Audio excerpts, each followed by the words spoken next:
Yep. So these ones, take them down.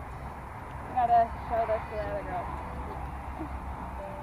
But it looks bad, but you just gotta do it. It's the only way we can be free contact. Sometimes when you're in there, they'll come up and grab your leg. They'll bite, and that's when you want to scruff them, release them. But if they're not letting go and they got your skin really, really well, pinch their nose as hard as you fucking can. That's the only way you can get them off of you. This supervisor at Bear Country, USA was caught by a PETA undercover investigator, instructing staff to physically abuse black bear cubs who had been abducted from their mothers when they were less than 2 months old. These infant cubs endured terrible trauma. The longer you hold these guys, the more of a dick they're going to be as they grow. Turn this off about you. Don't bite me. This is the loud one. Here, watch out. I'm going to pull this out. Upset. You are so difficult. Wow. You are bad. Staff had no respect for the fact that captive wild animals instinctively respond with aggression when they're frightened and aren't able to flee as they would in nature. Bitch, you can get my food. He came up from behind me and just beat shit out of me. Little asshole. Locals give ailing horses to Bear Country, USA, and staff kill and butcher them and feed their remains to animals. PETA's investigators saw a worker shoot one horse 3 times. Don't support this abuse. Please never visit roadside zoos. A mother's worst nightmare is to have her baby taken from her. But at Bear Country, USA, that's business as usual.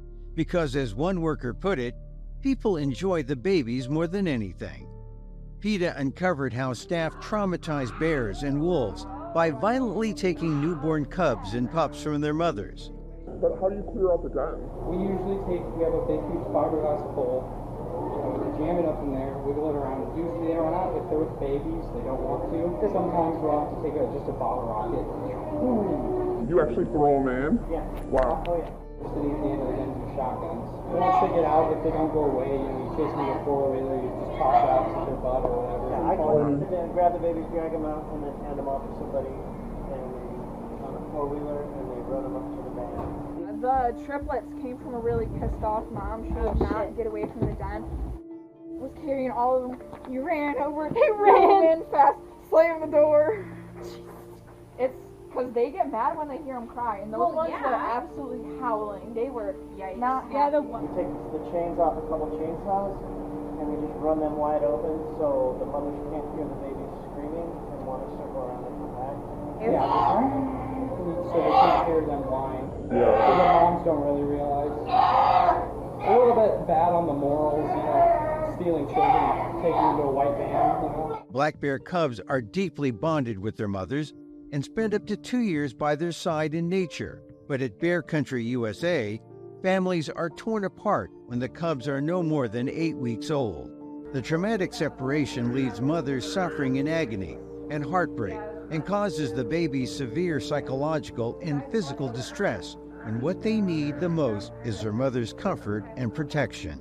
PETA's investigator also found terrified 4-week-old wolf puppies huddled together and trembling after a worker took them from their mothers. He admitted that they prefer to remove the babies before they even open their eyes to prevent them from ever even seeing their mothers. So I had hers and poking her with the stick, because I could see her. She was just right in front of them. Usually we like to get them before they're older, so when they open their eyes and, they just didn't find on us. Don't support this cruelty. Ask Bear Country, USA to stop tearing families apart. Learn more at PETA.org/BearCountryUSA.